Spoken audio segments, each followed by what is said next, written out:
It's a 1-2 for McLaren. I mean, who made this car? Final year of these regulations. They get their power unit from Mercedes. Lando and Oscar are good. But better than Max? Better than Charles and Lewis? I don't think so. Doesn't seem to matter. All they do is win. I got to find out the man who made this car. All right, you ready to go, son? I am ready to go.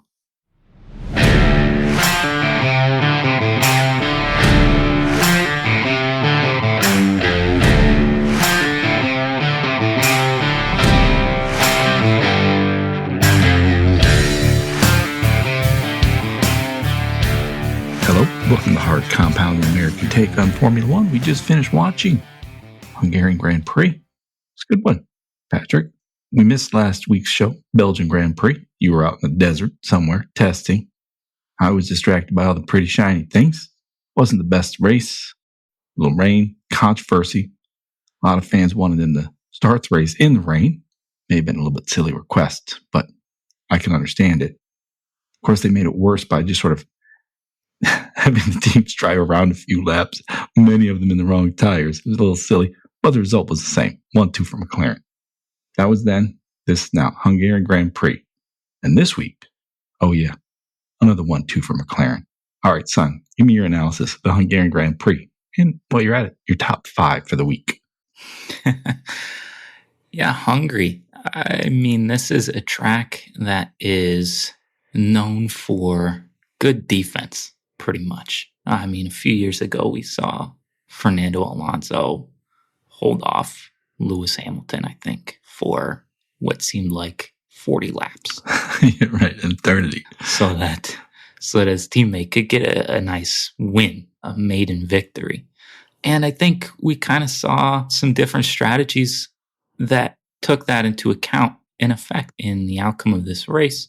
Now, ultimately, you got to say, how the fuck did Charles Leclerc get on pole? I mean, the fact that he basically should have won this race, if not for a vehicle issue, is pretty remarkable, considering how poor sort of Lewis's last few qualifyings have been. This race did not go very well for him either. You know, I think Leclerc was quite impressive. And, you know, noting strategy, I guess, McLaren really loves Lando, seems like. Oh, yeah. Because they kind of fucked over Oscar here. They went, hey, Oscar, we know you're faster. We know you're driving better. And you will win this race. But we're going to put you behind your teammate right. on a track that is, unless you're Max Verstappen, fucking impossible to pass on. Yeah. So the fact that he agreed to do that, I think, is unbelievable. But, you know, now we're just, 9 points between these two teammates. I mean, this was a really interesting, I think, microcosm of what the season as a whole has been. Red Bull's sort of nowhere and Max is figuring shit out. George somehow ends up P3. We don't fucking know how, but he's there. Right. It's confusing. He's figured it out. He just ends up there at the end of the race and goes, oh shit, another podium. Leclerc is driving well, and somehow something happens and he is frustrated. Ferrari doesn't know what the hell's going on and they are sort of lost, but happen to get enough points from both of their drivers so that they remain P2 in the Constructors' Championship. And then obviously you have McLaren here clearly favoring Lando, even though Oscar is driving better. And we have a very close battle for the Drivers' Championship. It's already over for the Constructors' title. Oh, yeah. This is ridiculous. This Drivers' Championship is very intriguing because I think Oscar's doing exactly what he needs to do, but his team kind of is like, I don't think so. I think we're gonna make it look like you're on even playing field, but it's not. Oh yeah. Well, like I said at the start, I mean, this is the final year of these regulations. McLaren gets his power unit from Mercedes. They should not be basically more than double any other team. You know, I mean, even when Mercedes was dominant, Red Bull was throwing everything at them. Ferrari throwing everything at them. They would kind of inch a little bit closer. This year, last year, who's setting this car up? Who's in charge? Who built this car? I mean, we hear about Adrian Newey. This car is just unbelievable. And you're talking about, the team is favoring Lando. It's so obvious. I mean, in every little way. Like there was that message, a radio message today with Oscar, and it was like, you're, I don't know, 5 seconds clear of Leclerc, something like that. I don't know. He's like, hey man, what am I between me and Lando? I don't need to worry about Leclerc. I'm worried about Lando. And it's like you can tell they're like, look, man, we're going to make this where you come in P2. It's just obvious. It's just, and you talking about Leclerc, how does he get in pole with that car, with that team? I mean, 2 weeks in a row, Lewis has had a bad Saturday. Lewis sounds like a man, like he's been through a war. He's 14 weeks in with Ferrari. I mean, Charles Leclerc must just be dead inside, So I have been maybe too skeptical of Leclerc because I believed in Hamilton, and I still kind of do. I think, look, he's not as good as he was, but he's still pretty savvy, and he's smart, and he's got that experience. But I think it seems to me what has happened is that Lewis has sort of given Leclerc the impetus to actually demand shit of Ferrari. Yeah. He's like, look, I'm the driver. I'm out here pushing it, and this is what I need from you. In the last few weeks, he's really gotten on the radio. He's sort of forcing Ferrari to do what he wants. And this race is kind of came to an unfortunate end for him because of some sort of issue with the chassis that, basically slowed him down over a second a lap, pretty much. Yeah, I think Ferrari's pulling. I think they got something going there. They're messing with the rules and maybe didn't want to get something seen. So I think, he had what it took, I think, to win this race. And I think a lot of what has sort of turned his season around and maybe Ferrari's hopes this season for a couple of wins potentially is the fact that he's really forcing the issue and demanding that they accommodate him and trust in what he's telling them to do and how to set up the car, how he wants to race, that kind of thing. And I think a lot of that is because Hamilton kind of came in and started demanding those things for himself. Right. And Leclerc probably went, oh, shit, I want that. Yeah. Yeah, Leclerc doesn't know. He came, into the team. He's a young guy. And yeah. And so as maybe not so great as Hamilton has done this season as a whole, and especially the last couple of races, I think he has sort of elevated the team in some ways. So, I think at least there's some value for Ferrari in having Hamilton come into this team as sort of lackadaisical a first half of the season as he's had. Yeah. Although it also just makes me think of Alonso. I mean, this man has been all these different teams, different power units, engines, regulations, different focus of the car. I don't know how he does it. I mean, he's 44. I just, what was he today? Was he fifth or what was he, sixth? He was top five. Yeah, top five. I mean, come on. Unreal. Yeah, it's unreal. All right. Real quick on the driver standings. Oscar, 284, 9 points ahead of his teammate Lando at 275. Max at 187, and that number's not going to go much higher. Horner's been gone for 2 weeks. Everything looks worse. I mean, he's not catching him, and he knows. This is Oscar versus Lando. Then we got Russell. Russell probably will finish P3rd, I think, in the standings this year. He's at 172, so that's 15 behind Max. With 10 races, right? And 2 sprints, I think. Yeah. Oof. Kimi at the end, by the way, is at 64. What is that? It's not even 180. That's about a third. Yikes. I don't know. Maybe too soon. Maybe they brought him up too soon. I don't know. And then Leclerc at 151 in 5th place and Hamilton at 109. Oh, well. Yeah. So you mentioned Max not getting a whole lot maybe throughout the rest of the season. But I got to say, dude won the sprint in Belgium. Which, what the fuck was that about? Right. He was on the podium, I think, in Belgium as well. I mean... And he wanted to go in the rain. Look, this guy is just a dog.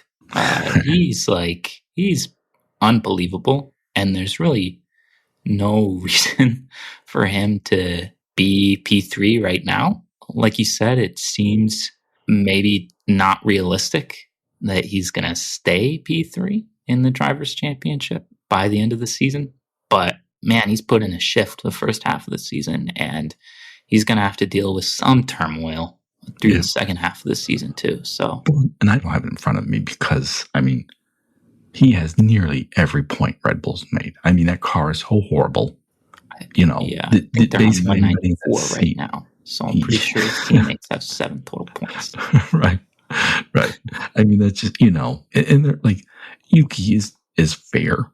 Liam Lawson has proven himself worthy, you know, since the demotion. And he's like, okay, I got a car I can drive. And he's doing fine. This was a good week, maybe one of his best. But it's 200th win for McLaren. So they're just behind Ferrari at 248. And coincidentally, Max's 200th race. Only him and Lewis Hamilton. 200 Grands Prix with the same team, which is interesting. Oh, we were talking about Charles, man. Ugh. I don't know, Ferrari, Charles, Lewis. I mean, I said before, Charles will go down as the best driver in F1 history without any championships. No drivers, no constructors. Ferrari signed Fred Vasseur multi-year. Maybe it's just the culture. Maybe we're asking too much. It's like, look, you can't, you know, Mercedes is going to be better. Maybe they have better engineers, better leadership. I don't know. But I don't know what's going on. You know, I mean, I'm convinced, like I said, the way Lewis Hamilton sounds, I'm like, this sounds like a guy who just got thrown in the front lines and he's never experienced this before. You know, at age 40, 20 years practically in F1. And he's like, what the hell is this? You know? Yeah. I mean, Ferrari's a different beast, right? You've got McLaren, sure, you've got Mercedes, Red Bull. And I think, you know, they are teams that ask a lot of you, but Ferrari's like the Yankees, right? And then, you know, you got McLaren as like the Red Sox or whatever. It's like you come into Ferrari or the Yankees and they're like, look, no beard anymore, okay? Shave that shit. And you're like, well, what does it matter, dude? What do you care? It's like, no, we are in charge. We are demanding this of you. And we're going to beat you down until the only thing you know how to do is respect the badge. Yeah, maybe. And I think that's not really like Hamilton's style, right? He's outspoken and he wants to do things his own way. He wants to demand things of the team, and kind of he had that rapport with Toto and Mercedes where he could. At Ferrari, it's kind of the opposite. And Leclerc came in as kind of a young driver and obviously very talented. And he accepted that he was a Ferrari driver, and Ferrari basically owned him. And he made his peace with that, it seems like, and is kind of worked with that to good and bad. And I think Hamilton just, I don't know, he may sort of, I don't want to say he regrets his decision, but I think maybe he didn't realize how big of like an uphill battle that would be. Yeah. I mean, none of the veteran drivers who've moved new teams this year have really shown. I mean, Sainz, Ocon, they're not doing anything. You know, Hulkenberg, fair, you know, he's doing well, but, you know, in Sauber. But yeah, I also just think Ferrari's, like you said, different beasts. So I don't know. Let's go back to Max. Because the big news before the race, non-race, was that Max is going to be back with Red Bull. They've confirmed for 2026. I think this is foolish. I think Max Verstappen is the best racer of his generation, maybe the best ever. He's the only one who could get 8 championships. Imagine him at Mercedes next year, you know, and then through 2030.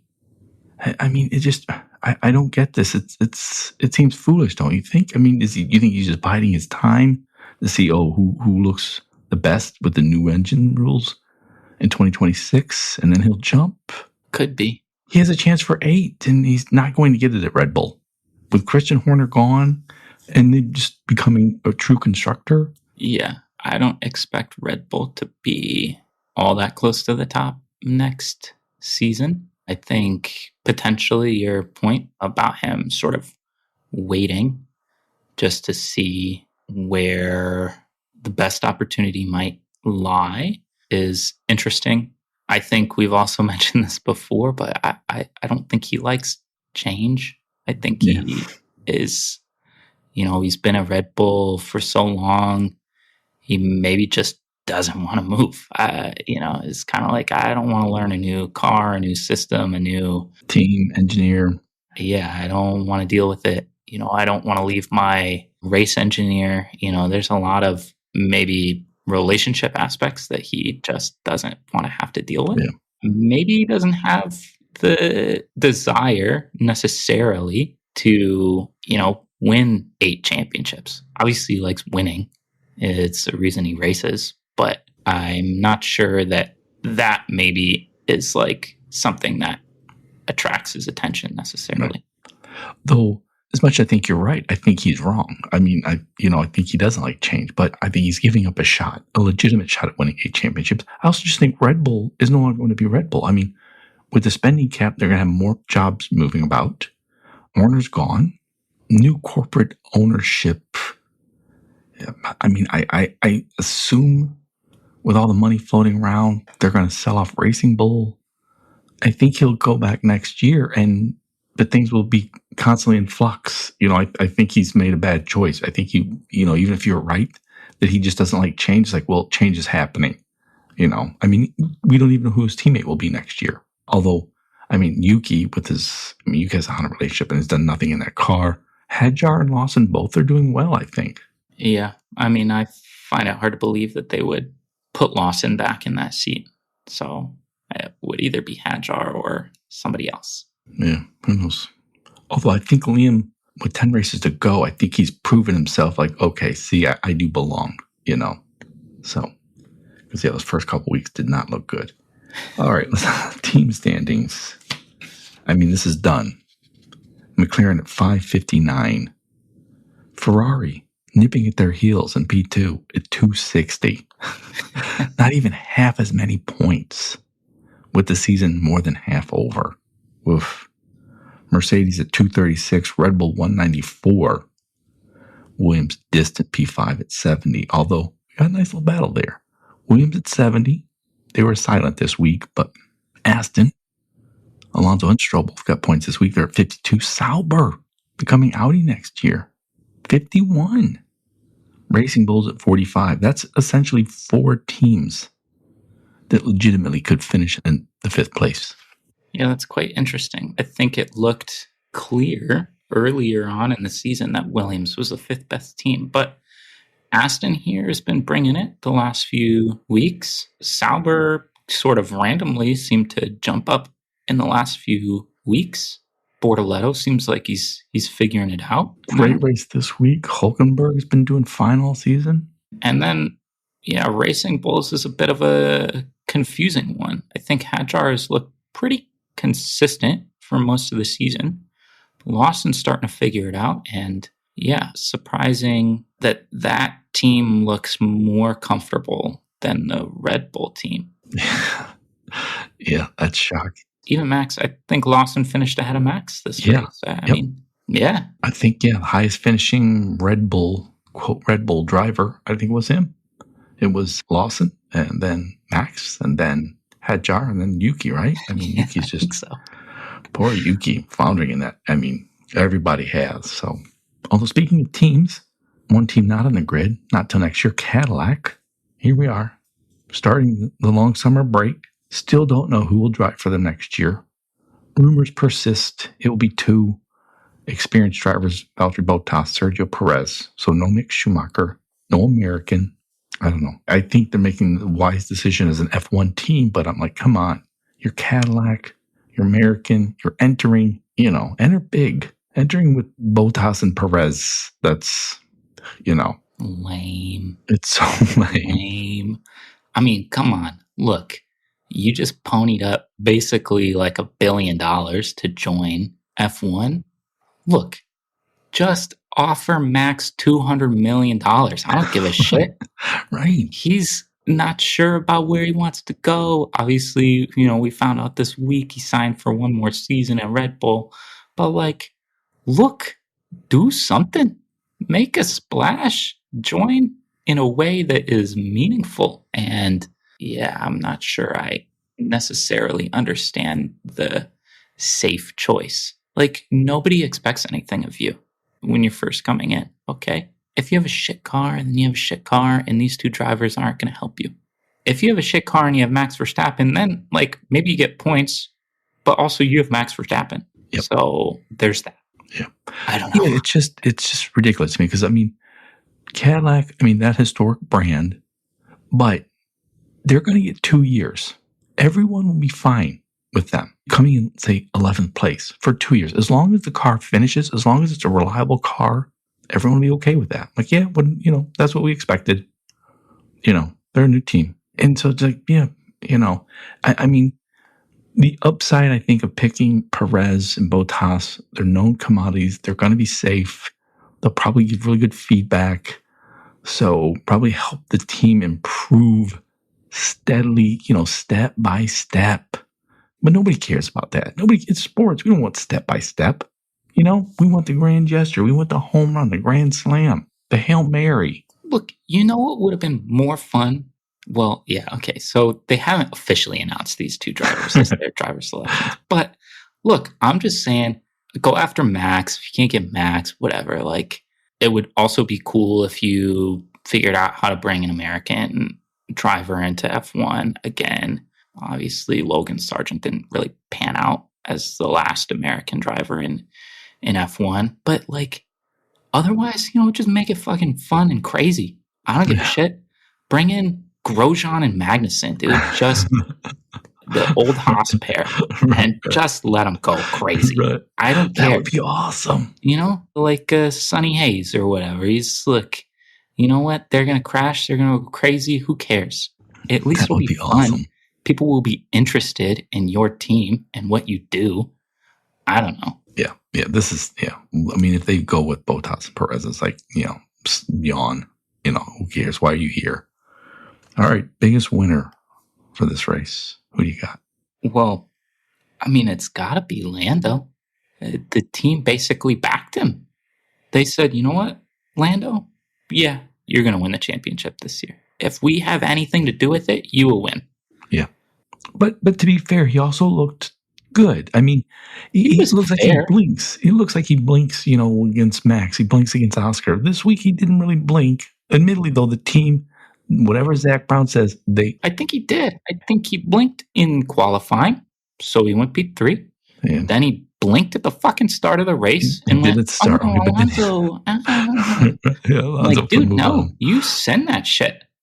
If you send it and you slam it to Oscar, who cares? Doesn't matter. That's true. I mean, they're so far It doesn't ahead. matter if your team loses both of these cars. It doesn't matter to the team. But you know what? You let Oscar know you're there.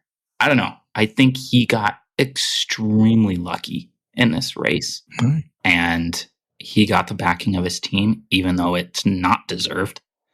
And, good for him, I guess. But I think that makes him easily the biggest winner of the weekend. No, I think you're right. Yeah, because, I mean, it's funny. I mean, when you think of F1 champions, I mean, look at the grid right now. You're like, okay, Lewis Hamilton, Fernando Alonso, yep. Max Verstappen, yep. You could imagine Charles Leclerc getting a car and winning a championship. Lando and Oscar, I don't know. I mean, I don't want to take too much from them, but they just come across as like weaker. If I mean, one of them will be champion, obviously, but I'm like, I just think I would put Leclerc, Hamilton in his prime, Alonso in his prime, Max ahead of them. So, all right, I can say for my winners then Lando. But, Bortoletto and Lawson, rookies, both had a great weekend. So, all right, biggest loser, I'm going with Ferrari. Lewis Hamilton and Ferrari. I mean, that was just, like I said, nothing's working. Yeah, I mean, that's fair. I think Lewis Hamilton, really, though, he's struggled in qualifying, sort of uncharacteristically in the last couple of races. Yeah, it's two Saturdays in a row. I don't know what that's about. And he had a very good race in Belgium. So I thought he did quite well on that Sunday. But this race, he just got bogged down for the whole race behind, Hajar and whoever. Never found a way to get around him and ended up outside the points. I mean, that's just not good enough. I think there's a few losers aside from them this weekend, though. You can kind of look at Oscar on the flip side of Lando. That's kind of a big loss there. You should have won this race, could have won this race. Your team decides, no, we don't really think you want to win this race, or we don't really think we want you to win this race. Yeah. And even, as he's battling to get around Lando, he tries a move, almost goes into the back of Lando, and then immediately gets a message that's like, hey, just remember what we talked about when you're racing your teammate, blah, blah, blah. Shut the fuck up. Right. Slam into him. I don't care. Like, right. What do you care if you slam into him? Then guess what? You're still up more points than you would be if you don't slam into him. Yeah. And McLaren, I mean, all right, costs aside, the budget with spending cap, but they could take take one another out like for the next 4 races and they still are going to win, the constructor. Yeah. But then, in other news, losers, this is kind of outside the box, but I'm going Jack Doohan. Oh. We're now at 8 races for Colapinto after Alpine specified he would only get 5. We're at 8 races. He still has 0 fucking points. His highest race finish is the same as what Jack Doohan did in 3 fewer races, I believe. Yeah, Doohan got screwed. That sucks for Jack Doohan, man. You're out of the sport for no reason at all because Alpine's a shitty run team. That's it. You chose bad team. That's why Oscar said, later, don't want to be a part of your organization. Yeah. What a smart move by Oscar. What a savvy move by Oscar. Yeah, you're right. That sucked. So, anyways, I was just thinking about him this weekend because I'm like, man, Colapinto's kind of shit. He's not very good. Obviously, Alpine's bad, but he hasn't shown anything good. And, oh, wait, yeah, he's already driven 3 more races than they said they were going to give him. They lied. I don't know. That sucks.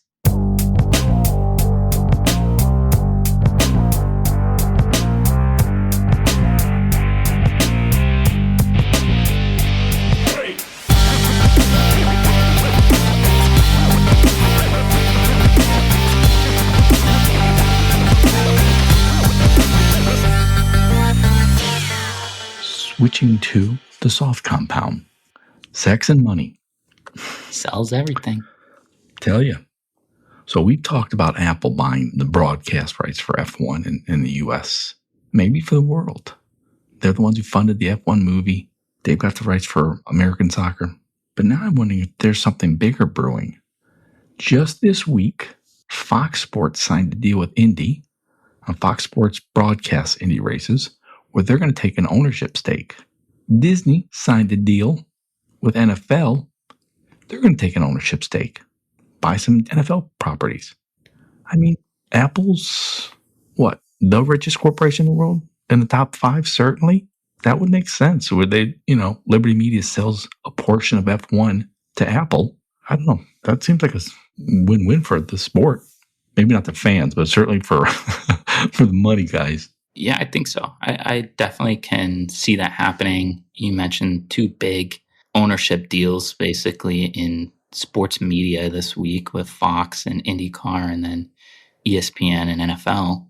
Yeah, I think it would make sense for Apple to do such a thing. Obviously, they're a global corporation. They can broadcast globally. It's not going to be just a local North American feed. Essentially, they'll probably have multiple different, setups internationally. And yeah, I think it would make sense for F1 and Liberty Media to give some ownership stake and basically have a consistent broadcasting partner. Yeah, I see that as probably a given in the near future.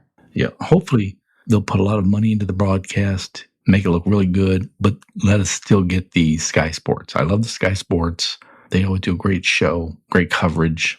Martin Brundle had a real cool segment this morning, the helicopter videographer. That was fun to watch. But yeah, I mean, Apple bringing the money, they should do a really good job, I think. So speaking of money, I'm wondering if F1 is a signal, because I saw this week that Audi, which will take over this Albert team next year, their big sponsor will be Revolut, which is a big banking concern in Europe. And Ferrari for all those years was Santander. Haas has the Visa Cash app.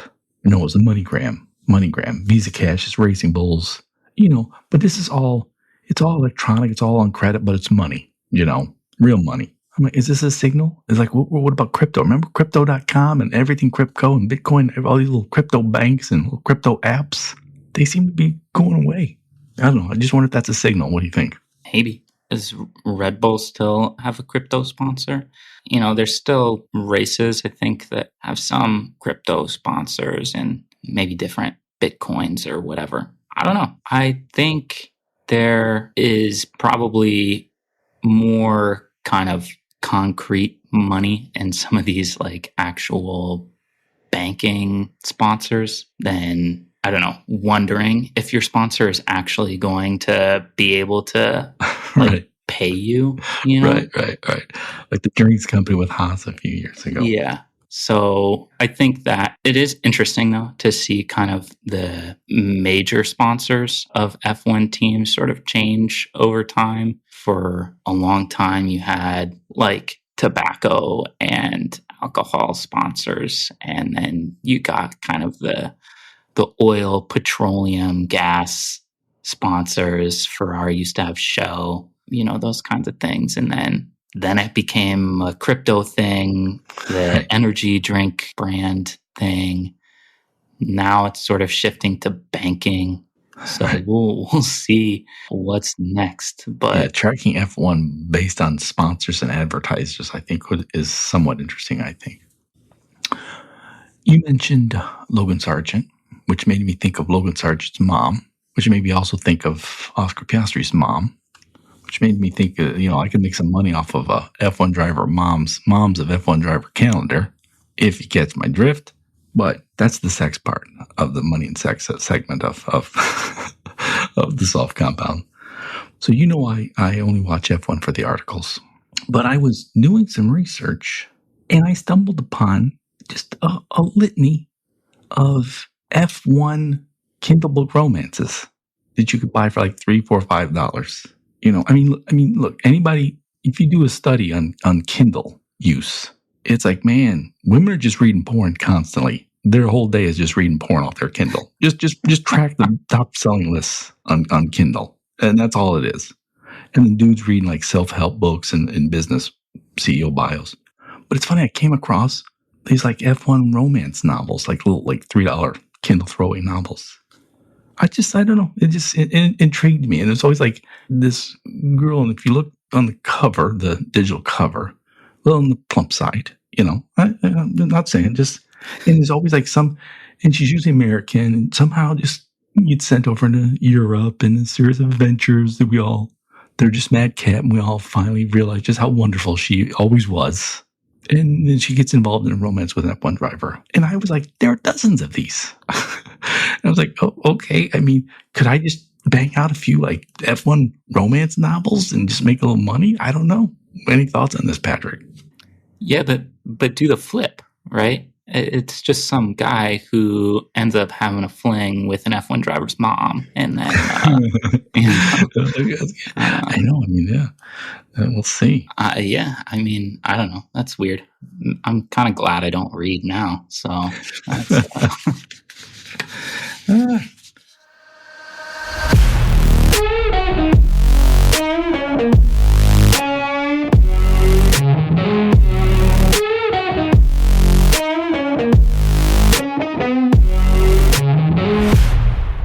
Across the line, that is our segment where we predict the top 5 for the next race. The next race is a long 4 weeks.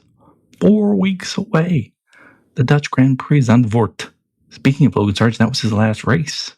Okay, so in Across the Line, we predict the top 5 for the next race. Next race is the Dutch Grand Prix in a month. If our driver does finish in the top 5, we get a point. If we get him in the exact right spot, we get 3 points. And the current standings of Across the Line, Patrick, are very close. Ugh. So, first of all, why don't we get a month-long break every summer? Because we're Americans and the world would stop. Fair enough. So, we did not have predictions for Hungary, but after the Belgian Grand Prix, you are a single point ahead of me. So, for Belgium, the top 5 was Oscar, Lando, Leclerc, Max, and Russell. Your top 5 picks were Russell, Oscar, Max, Yuki, Sainz. So you got 1 point for Russell, Piastri, and Verstappen, all in the top 5. You did not have them in any of their correct finishing positions. My top 5 was Hamilton, Norris, Leclerc, Albon, Alonso. So I got 3 points each for Norris and Leclerc. Dang. Finishing 2 and 3. So score is now 47-46 in your favor. Ooh, okay. All right. So I got to bring it if I want to keep that lead. All right. Who goes first? I have first pick. Okay. Yeah, that's interesting because Logan, that was his last race. Yeah, I'm looking. And Lando, last year, he edged out Max Verstappen. Yeah, and that was where Hamilton got dinged for impeding Sergio Perez. That was kind of a whole interesting race. Memories, it's coming back to me now. Yeah. Okay, you go first. Let's see. I'm going to take... Everybody wears fucking orange in the Netherlands. I don't really know why. I don't get it. But we'll go with one of the orange team mates, and I'll take Lando since his team seems to want to get him some extra points. All right. I'm going to go then with his teammate, Oscar. It'll be another P1, P2 for McLaren. And coming on strong, Mr. George Russell. George Russell, another podium. Let's see. I'm thinking I'll take maybe Leclerc. Ferrari maybe sorts out their situation a little bit. Gets quick over the break. Simple. And then we'll say Max has a little home field advantage and figures it out at Zandvoort. Gets on the podium. All right. So I'm going to go with Aston looked good this week. I think they're going to bring it. Alonso on the podium. Nice. And then Lewis Hamilton. Bang. Let's see. Then I am going to go, I'll say Williams comes back, has a good race. So I'll take Alex Albon. And then in P5, I'm thinking maybe Sauber keeps pushing. Maybe they keep going up. And we'll take the rookie, Bortoleto. Ooh. All right. So you've got Lando, Leclerc, Max, Alex Albon, and Bortoleto. Nice. I have Oscar, George Russell. Let's make it an old man trifecta. So I've got Oscar, George Russell. Then we'll do Alonso, Lewis, and Hulkenberg. Nice.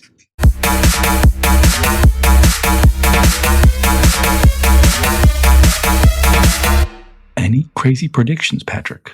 I don't know. I don't think so. You know what? I think my crazy prediction is that Cadillac, despite rumors of a boring driver pairing, they're gonna come in with a splash anyways. They're gonna sign Christian Horner to be their team principal. And he will bring back Sergio Perez, but he's gonna go with another rookie F1 driver. He's gonna poach him from Zach Brown. We'll say he's gonna sign Colton Herta as their second driver, nice. American IndyCar. I think he drives for Andretti, actually, so not a McLaren driver. But I think the Andretti team will like having an American in F1 and will push awesome for him to get on that team. So, also, well, you've inspired me. So if they sign Sergio, then I'm going to say they don't sign Bottas. My crazy prediction is, look, they brought up, Kimi's a nice kid. They brought him up too soon. They threw him to the wolves too soon. Too young, too soon. Next year, racing for Mercedes will be George Russell. Kimi Antonelli will be out. Bottas will be back in. How about that? wow. that would be confusing. That would just be an odd choice for Toto to make. But all right. I want to thank you all for listening to everybody's most beloved father and son F1 podcast. It is much appreciated, and we are lights out. See ya. Thanks for listening.